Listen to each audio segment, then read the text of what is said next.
મિત્રો, વિચારમાં ગુણવત્તા હશે તો કાર્યમાં સલામતી આવશે.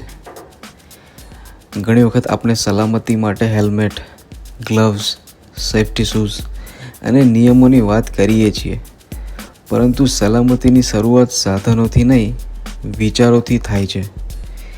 જે વ્યક્તિ કામ શરૂ કરતાં પહેલાં એક ક્ષણ વિચાર કરે છે કે આ કામમાં શું જોખમ છે, શું હું યોગ્ય રીતથી કામ કરી રહ્યો છું, શું મારા કારણે કોઈને નુકસાન તો નહીં થાય ને, એ વ્યક્તિ પહેલેથી જ સલામતીના માર્ગ ઉપર છે. ઉતાવળ, બેદરકારી અને મને કાંઈ જ નહીં થાય જેવા વિચારો જ અકસ્માતને જન્મ આપે છે.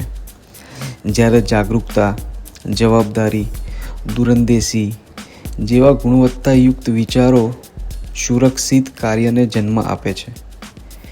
મિત્રો, યાદ રાખીએ, દરેક અકસ્માત પહેલાં એક ખોટો વિચાર હોય છે અને દરેક સુરક્ષિત કાર્ય પહેલાં એક સારો વિચાર હોય છે.